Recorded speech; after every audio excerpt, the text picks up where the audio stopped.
Today, I want to share with you the Pirate Launch Kit.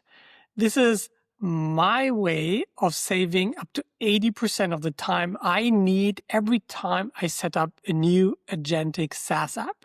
And I'll be explaining exactly what I mean by that throughout this article, the exact stack, and most importantly, the skill for your agent that you can just install that will take you from zero to what I'm going to show you here in under 3 minutes.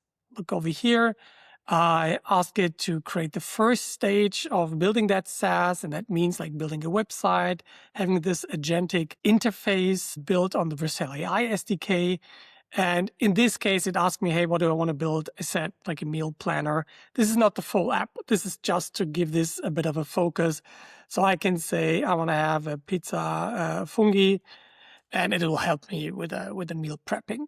The magic behind this is that just starting from an empty folder, installing this Pirate Launch Kit skill, you get to this state from which you can build a really more substantial SaaS built already around an agentic experience.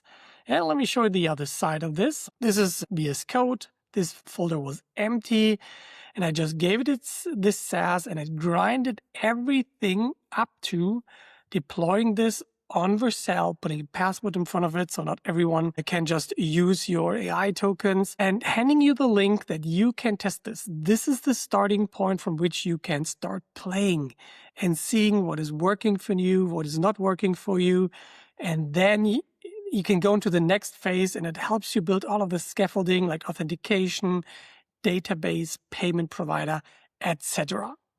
That is what I've got for you today. I hope you're excited as well. As always, you can read this article on pirateskills.com, and if you want to see and read all the details of all of the tools I've chosen for this, this is the right place. You can watch this on YouTube, where you can see me explain it in action, plus a live demo at the end. And you can listen to this on the podcast if you just want to process all of this information and then get back to it once you're back home on your computer. Let me tell you what brought me to this decision. Yeah, I was vibe coding with Christina, our wedding planner called Bridesmaid, on a hackathon weekend.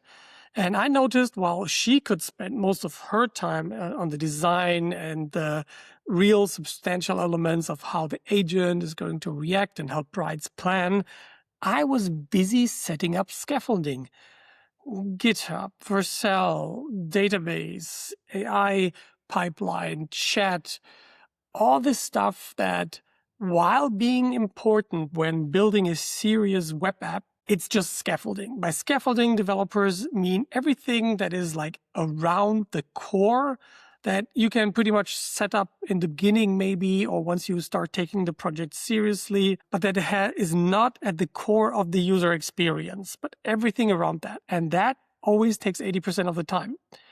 Then another point where I realized this, when I do the Pirate Forges, those are our 6-week vibe coding and then 6-week vibe marketing programs, I see that I still teach people 80%. The scaffolding, I think it's important to understand the intricate parts of the web framework, but you shouldn't spend 80% of the time implementing it. Understanding should not be outsourced. Yeah, but that implementation can be outsourced.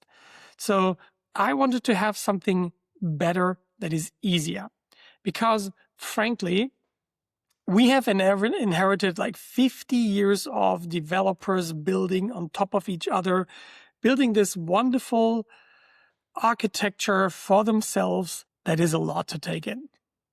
They have a habit of making everything ridiculously complicated because every niche case needs to be covered, needs to work for everyone.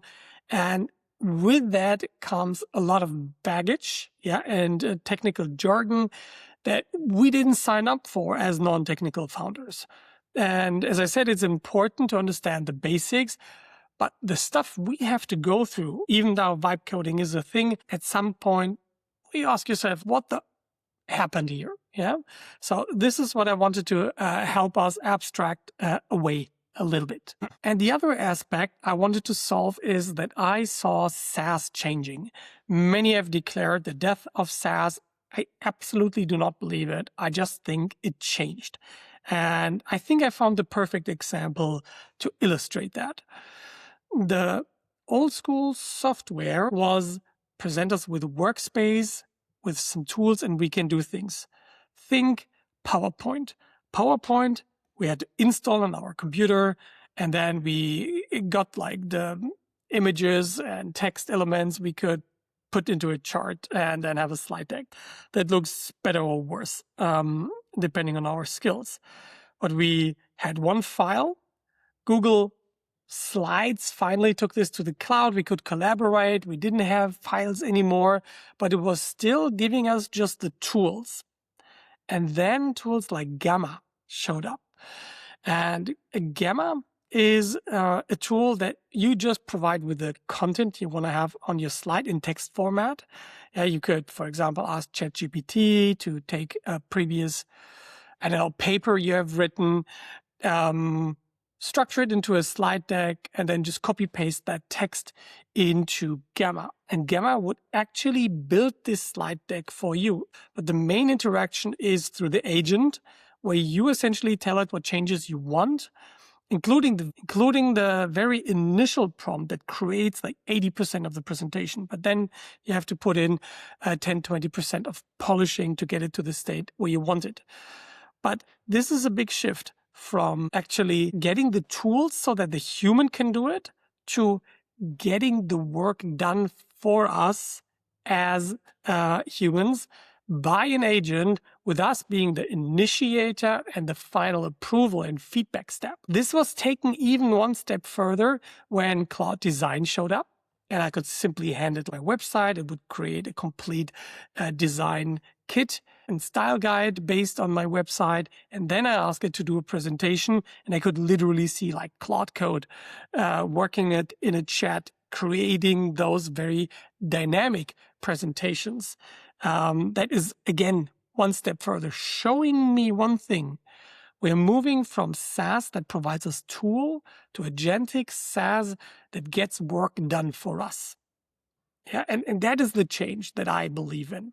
I believe that is the new shape of SaaS, and I wanted to build a little starter kit for me every time I create these kinds of Agentic SaaS web apps. So this is what this is all about. We want to interact with a chat agent that can actually do things on the screen. We as a human use the user interface only to correct, to give feedback, sometimes fine-tune something. But the main changes are done by an agent. And I know what some people are going to say. They're going to say, okay, this is going to be a perfect AI slop machine. I don't think so. I've built a couple of these now, like Bridesmaid, like the Captain, like the Signal log. And what I've observed is that I can, as a human interacting with this, have much more time to think, make decisions, just speak my thinking out loud. And the AI structures that into real documents, into real plans. And then it asks me for my feedback, like, have I gotten this right? It's up to us to make this experience so it doesn't provide AI slop, but actually elevates what we humans are able to do. So how about we just get into it? This is what is in the Pirate Launch Kit. It's in 4 layers. Let's start with the front end. The front end is essentially what I just said. It's the user interface that the human uses in order to correct the work, give feedback, see what the AI has produced for us. At the core is a web framework called Next.js, currently in version 16. And this is important to use for us vibe coders. We do not and should not reinvent the wheel. AI knows Next.js by heart. And if you ask it like which web framework to use if you want to have a proper website that is SEO optimized and a cool web app with frontend and backend, it will very, very likely suggest Next.js to you. So this is why we use this as well. It also is great because it's completely free and open source, maintained by a company called Vercel, which we later use for hosting. This is how they get us. They give us free software, really well maintained, and they charge us for hosting. But even that they do with a very generous free tier. And all of these tools that I share with you are not only good choices because of the tech, but also because by now they are equipped with AI assistance. It means, for example, here for Next.js, there is the Vercel plugin, a very big skill that includes multiple sub-skills and CLIs, etc., that we'll talk about in a minute, that will help us set up Next.js perfectly, even if we are not, like me, technical by our background. Then what we need to do is we need to style it properly. We use Tailwind CSS for that and a component library called shadcn UI. This is also beloved and well known by AI, and they are great helpers to guide us in the process when we implement something that, for example, the UI that we are building is mobile responsive and is also really accessible for people who have trouble reading normal pages. Then we want to have a really rock solid AI chat experience with tool calls being really transparent, a conversation that moves properly, and act essentially like you would expect it from a product like ChatGPT or Claude. This is the level of user interface we want. Guess what? There's a component library for that called AI Elements, and that builds on top of shadcn. So we are working in a nice ecosystem, and this is also well documented in the Vercel plugin that you'll be using when working with this. All right, then we need one last piece in the front end that is called Playwright. Playwright is a wonderful tool that can give the agent a browser, and then the agent can just open the browser for you and look at the page, see maybe mistakes it made, read the console errors, and you don't have to be copy-pasting screenshot and errors back and forth. This is also a fantastic way to create end-to-end tests, which means you can, for example, explain the whole user flow from the homepage to the sign up, login, first-time user experience. And you can ask the AI to write a Playwright script for you, and then it can run it whenever you make a change. So you know that you didn't break something in the app. And you can do this for the entire experience or for specific parts of your user experience. And again, beautiful way is that this feeds back the information to the AI, so you are not the person copy-pasting all the time. This is how we build and manage the front end. This is the first and important part, and when you execute the skill, which we call the Pirate Launch Kit skill, it will set this up for you, already do some things in the background, like setting up a GitHub repo, pushing the first version to Vercel so you can check it out. But you will just get a front end without much behind it that you can already chat with, like what I just showed you. This is live, and I can change my mind here and say like, no, let me misspell something like spaghetti, and even though I'm making a mistake in how I spell this, it knows because it's smart AI and it's giving me a new recipe for that. Remember, your version will be different. It's whatever you tell it to be in the beginning. There's just one sentence is enough. You want to set this up like the scaffolding it is, the framework, the structure, so you later have time to build the magic. Let's dig into the next layer. The next layer is the backend. This is the SaaS operating system. Yeah, everything around your data, the billing system, email, file uploads, etc. So here's what I suggest to use here. Vercel, also the maintainers of Next.js, they have a wonderful developer-friendly hosting platform for us that is very vibe coding friendly, in my opinion. And the free tier is also very generous. You can have like 1 million requests. That is roughly enough, like the first few thousand visitors per day. Then we do not want to reinvent everything around authentication, sign-up, sign-in, password reset, that kind of stuff. We vibe coders need to rely on really solid building blocks, and Clerk is that building block for that. They also provide a great Clerk skill in an MCP server that helps you with the setup, security, and later maintenance of your authentication system if you want to, for example, introduce teams and organizations so that multiple people can work in one account and be in multiple accounts. Also, 50,000 monthly active users are included in the free tier. After that, it's $25. Then we need to save our data somewhere. Here, I used to use a lot of Superbase. That's still great. You can use that.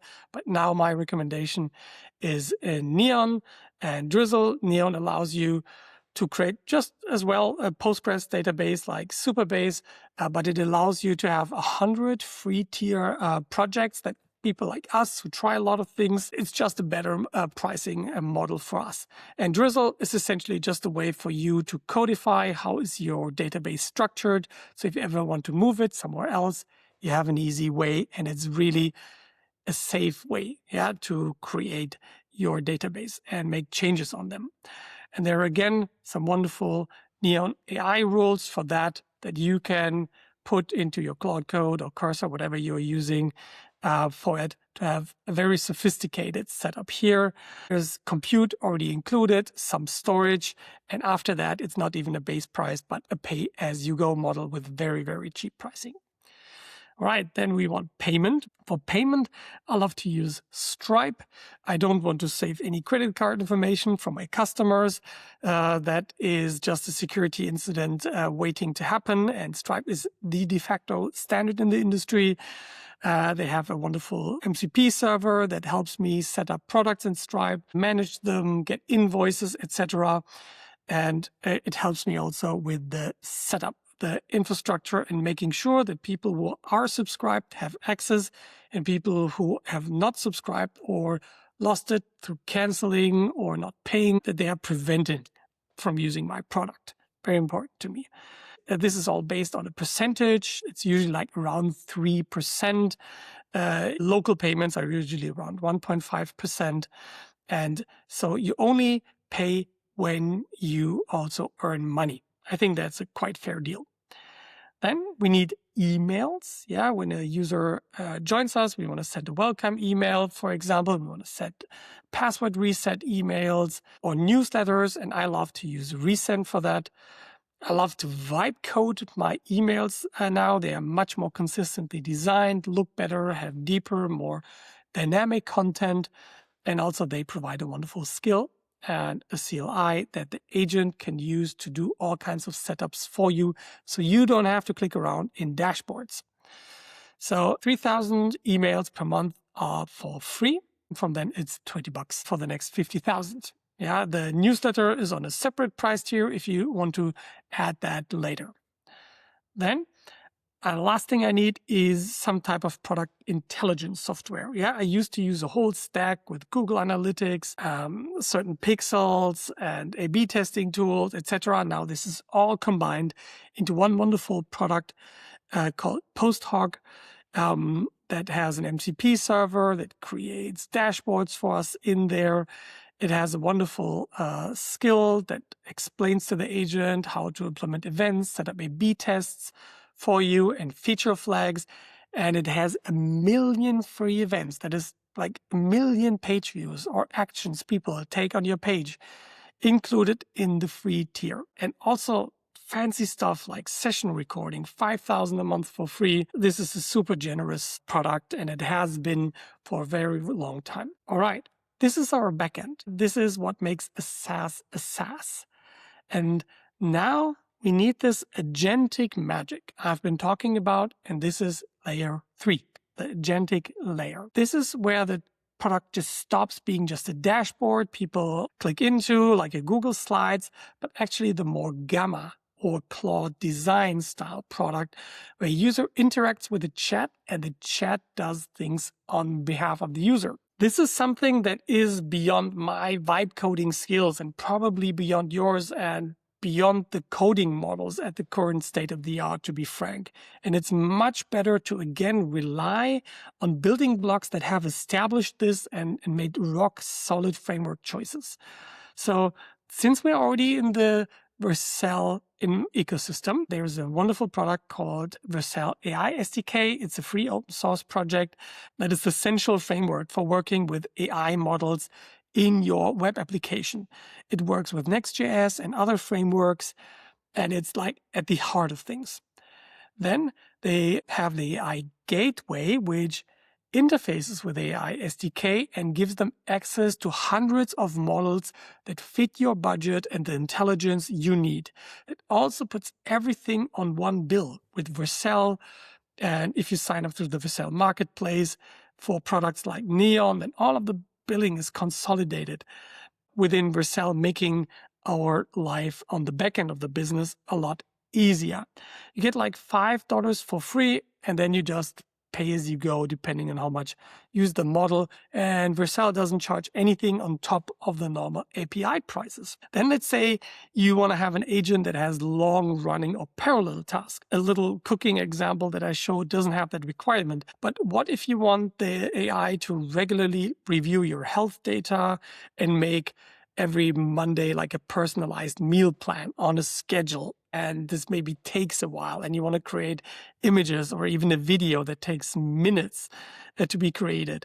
This is very hard for serverless environments like Next.js on Vercel, but they built a solution for that called the Workflow SDK. Again, another open source project they are maintaining that gives these agents like a built-in N8N. If you're familiar with tools like Zapier, N8N, or Make, this is it, but in your code, and you can just tell your agent to set it up for you.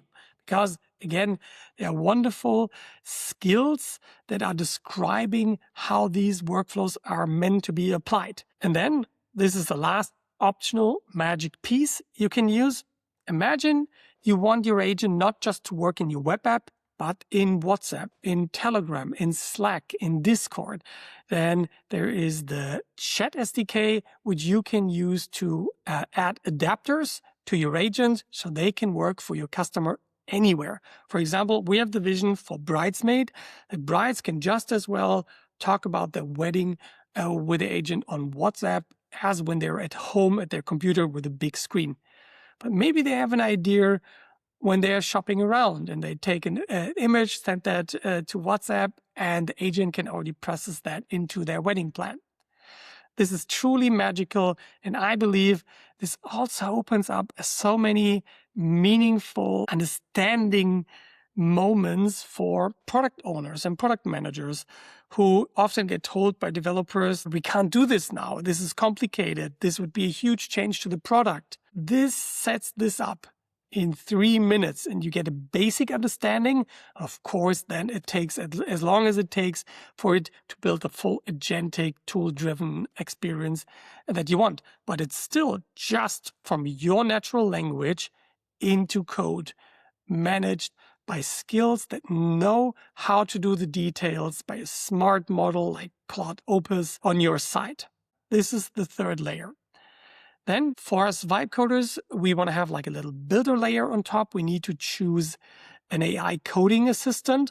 My current primary recommendation is to use Claude Code inside of something like VS Code. So let me show that to you again. Here I have Claude Code running. I'm chatting with it. And on the left-hand side, I can still see the files. If I want to, for example, open the Pirate Launch Kit skill and I want to see it, that is really quick and fast for me to see. You can choose whatever you like at the moment. I can also highly recommend working with Cursor, with OpenAI's Codex, with Google's Anti-Gravity, with Anthropic's Claude desktop app. There are many, many great solutions. But I would say as long as you have a smart AI agent, you can, if you want to, look at the code and open files, especially markdown files. That is a very convenient environment you should choose. The price for Claude Code is in the beginning $20 a month, but if you use it more extensively, you pretty quickly end up on the $100 tier. I won't deny that. VS Code is completely open source and maintained by Microsoft. Then we're going to use a couple of really, really helpful AI agent helpers. The biggest one we're using is called the Vercel plugin. This is actually 25 curated skills that work really well when you're working in the Vercel ecosystem with Next.js, like shadcn UI, the AI SDK, the AI gateway, workflows. All of this is already really, really well documented and how to use it with the state of the art in this ecosystem. And this is completely free. You can turn on and off telemetry if you love that or hate that. And otherwise, we will be using helpful MCP servers that help us interface with tools like, say, Stripe.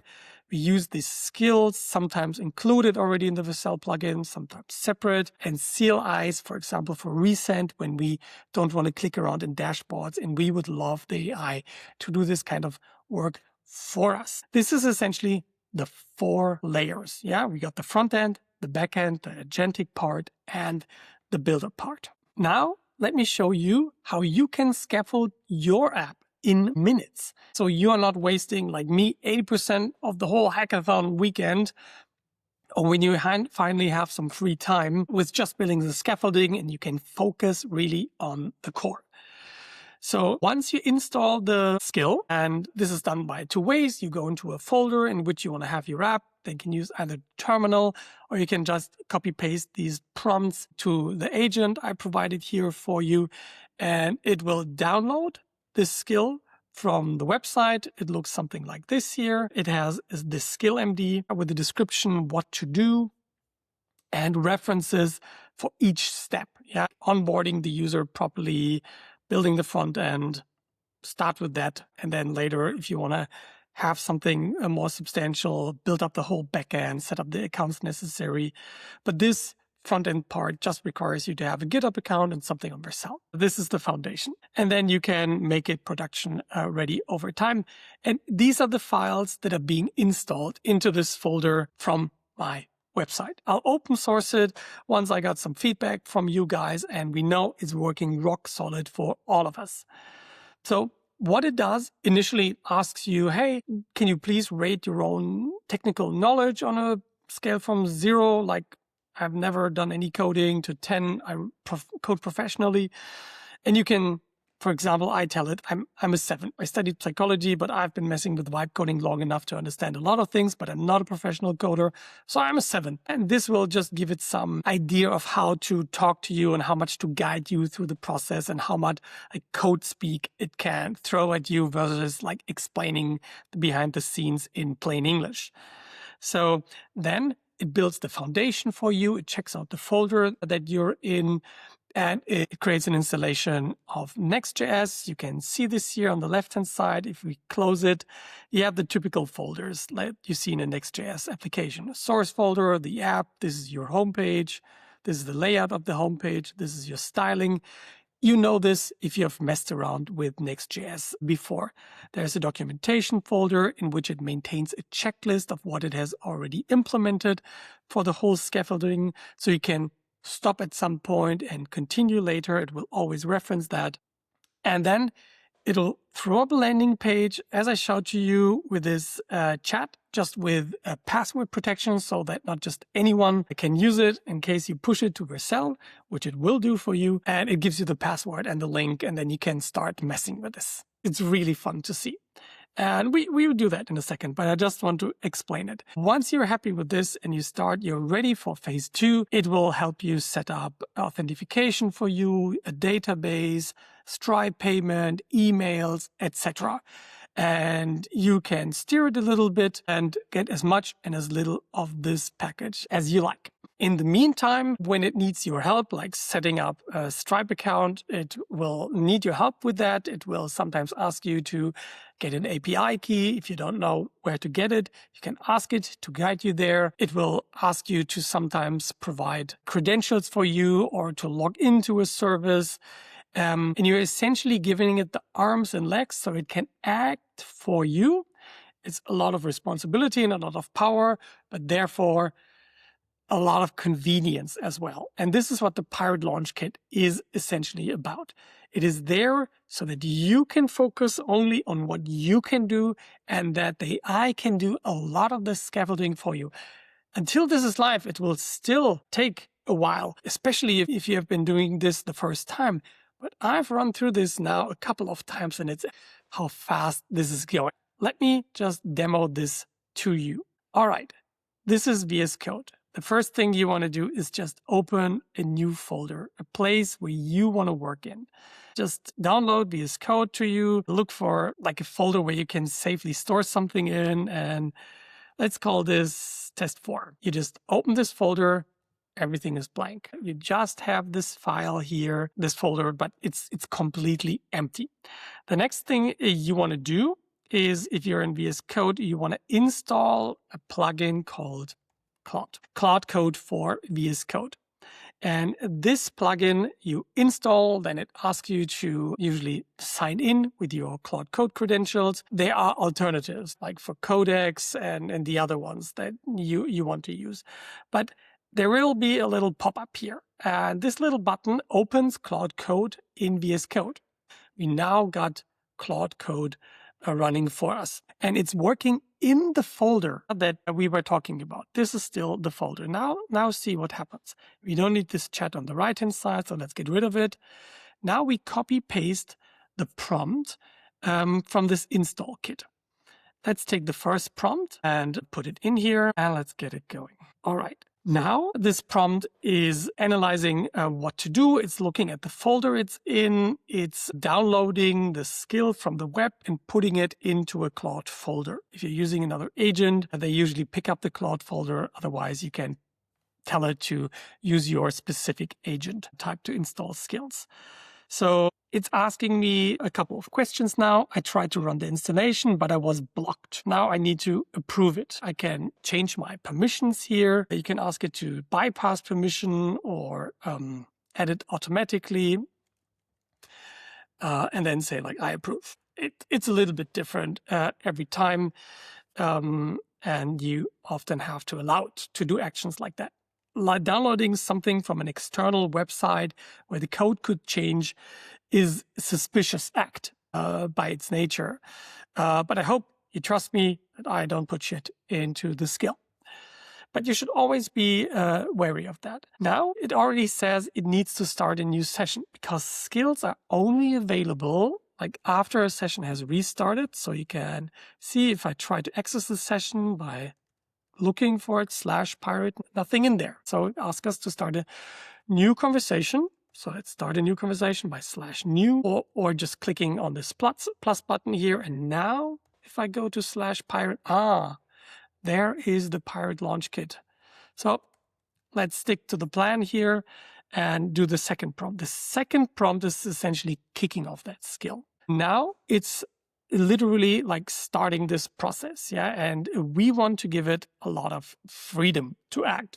Be as careful as you like, but I'm gonna let it rip and decide what to do for me. I've done this multiple times. I'm very happy with the results, and I don't want to be the bottleneck in the way. Auto mode by Claude Code is, by the way, a new way to avoid this whole skipping or dangerously skipping permissions. It is essentially making an AI-based decision if this is dangerous or not. If you don't like this, you can just ask before every edit, but then this will take like 20 times longer. Because there are a gazillion steps in here. Now, let me just show you what it does. It's reading the onboarding. It's verifying that it has some type of permissions. It should now ask me like, hey, what is my technical skill? And I'm supposed to rate it on a scale from 0 to 10. So let's do this. So what do we want to do? Let's say I am a 7. I want to build, what do I want to do? A StarCraft 2 trainer. Okay. It doesn't matter what you write in here, but just like give it a couple of words, just so that the initial agent it sets up already feels a little bit like something you want, but you can skip that. So now it's going into the next step. It's creating a checklist. Here you can see the skill with all of the reference files, but you will now see it creating folders. Here's the docs folder with a git ignore file. This is like for security reasons that we do not accidentally expose any secrets. It's saving here to the wider world on GitHub. But it will set up a private repo for us if you already have a GitHub account. It will create a project on Vercel for us. If you haven't this set up yet on your machine, that it will guide you through this with the full account creation and connecting your computer to it. There will be a couple of more steps if you're doing this the very, very first time. But I think the Pirate Launch Kit is especially good for people who are intending to do this a lot of times. I have committed to myself that I'm going to launch a real SaaS every quarter. And I don't want to do all of this shenanigans before. I want to keep this wonderful skill up to date and share this continuously with you guys. So here's our checklist. We can open this too, and there we can see what steps it's taking in each phase. This is just a little very lightweight memory system for it. We don't have to look at it. It's more for the AI than for us. So now it tells us, hey, I've checked everything out. I've set up a git ignore file. I checked out that we can connect to Vercel to store environment variables there. It will use the environment variables on Vercel as the source of truth. This is where you store your secrets, like let's say like your Stripe API key that is allowing users to make payment on your website and allows your agents to make changes on your behalf with Stripe. So a very dangerous thing. So it stores them with Vercel and pulls them down again to your machine. This is a particular setup I've chosen. If you don't like it, you can tell the AI about it. So next up, scaffolding, Next.js 16, Tailwind, shadcn UI, AI elements, just confirm. And I say, let's go. Now the magic starts. So many steps are being taken for us that you would need to go step by step. This is essentially doing level 1, 2, and parts of 3 of the Pirate Codex, the builder part of it, in one fell swoop. And the second phase is going level 3, 4, 5, 6 in one, not one step, that would be too much, but into one skill. Here it's now installed Next.js for us. It created an agents.md and a Claude.md to guide this particular instance of Claude Code into the right direction so that it knows the tech stack that we are using. It knows that we are working heavily with this Pirate Launch Kit skill, and we can open that stuff up in a second. So now it's including some things in the git ignore, like it doesn't want the documentation of the Pirate Launch Kit in the source code. It's fine. Now it's installing this UI library called shadcn UI into the code base. This takes really care of professional looking user interfaces. So your SaaS doesn't look like a self-built PowerPoint presentation, but a professionally done web app. And now it's doing the same thing for the AI elements UI library that is specifically built on top of shadcn to create great conversational interfaces for the agents. But also if the agent does a tool call, for example, when it does like some meal planning stuff, or like in my case, the Counter-Strike training, it pulls the latest results, who are the best tournament players and what are their latest strategies. And you want to have this transparent in the conversation, and this is all taken care of for us. So what is it doing now? Now it's configuring Next.js. Some typography changes are being done here. A bit of layouting. Here it's installing the light and dark mode toggle for the website. This is something I usually want by default, that I can at least switch between light and dark mode, and it starts with the system default. Now it's building the API routes we need for messaging. Now it's already using the skills that we have installed in order to build on top of that. If we open this folder here with Claude, you can very likely see that there are also going to be other skills that are going to be installed here over time, because this is how I guided the process, that whenever it does a substantial implementation, it takes a look on the web, how is this supposed to be implemented, installs the relevant skills, uses them, and so on and so forth. All right, here we can see that it's now setting up a project on Vercel for us. You can see I'm not touching any dashboards. And a GitHub repo was created for us. A Vercel project was created for us, all free. And it's connecting those two so it can push all of the changes from GitHub to Vercel. We just watch and be amazed here.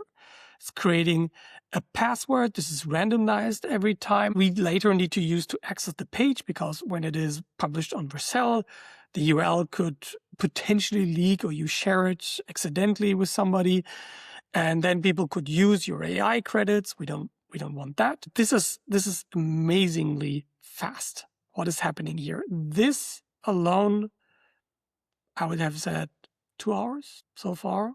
If you're fast, if you know what you're doing. Now, this is also interesting. It's writing the password into the environment variables, makes sure that they are on the production and environment and on a local server, so we can test it everywhere.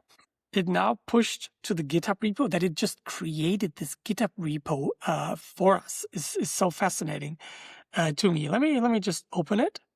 And there it is, the CSGO skill coach with a README file and instructions, how to start it, with the full Next.js code in there, plus the agentic code with the chat and workflows.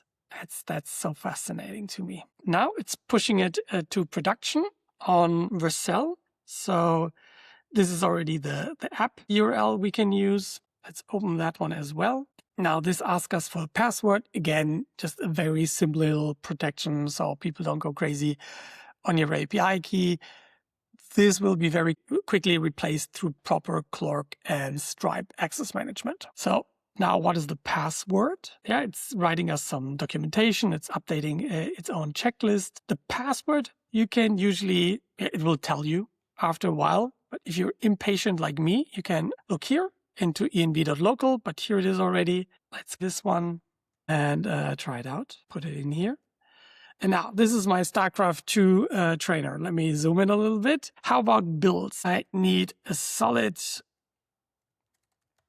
Bronze League hero Terran build. All right, let's see if it answers. It might not work immediately, but boom. This is working for us, working already now through the AI gateway. Of course, you have to activate that product on Vercel. If you haven't done so, my account already has it activated, but it's automatically connected to that project. And boom, I have got my Bronze League hero build order for my next StarCraft game. This is ridiculous that we can go here this fast. Now it says phase 1 is done. This is also the end of the demo I wanted to share with you. From here, it goes into phase 2. And as it says, it's going to help you wire up Clerk for authentication, Neon for Drizzle.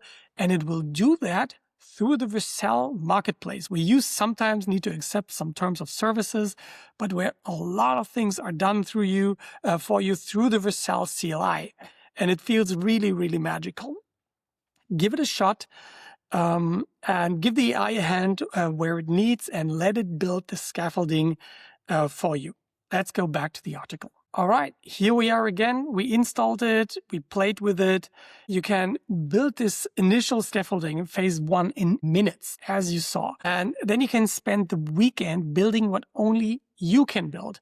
And then you can take on phase 2 and build all of the real scaffolding around it. And the skill will help you with this. If you like this, what we are doing here, then feel free to continue your journey. There is a lot to be discovered here on pirateskills.com. Let me show you really quick. At the top of the article, you can see the navigation where you can, for example, see all of our events that are upcoming. There's always an offline event in Cologne, and 2 to 3 online events called the Pirate Lab that you can join for free via Zoom, where we talk about the latest in vibe coding, vibe marketing, and automation. We also do a quarterly hackathon that I would love to see you at. And we, of course, also have some workshop programs that you can discover here in the paid section. But there are many things for free for you to get an overview. We have that now on the homepage. I hope you enjoyed this as much as I did. Please send me your feedback through WhatsApp, through email, ben@pirateskills.com, through LinkedIn on how the skills has worked, has not worked, and how we can improve it for your case. Thank you very much, and I see you in the next one.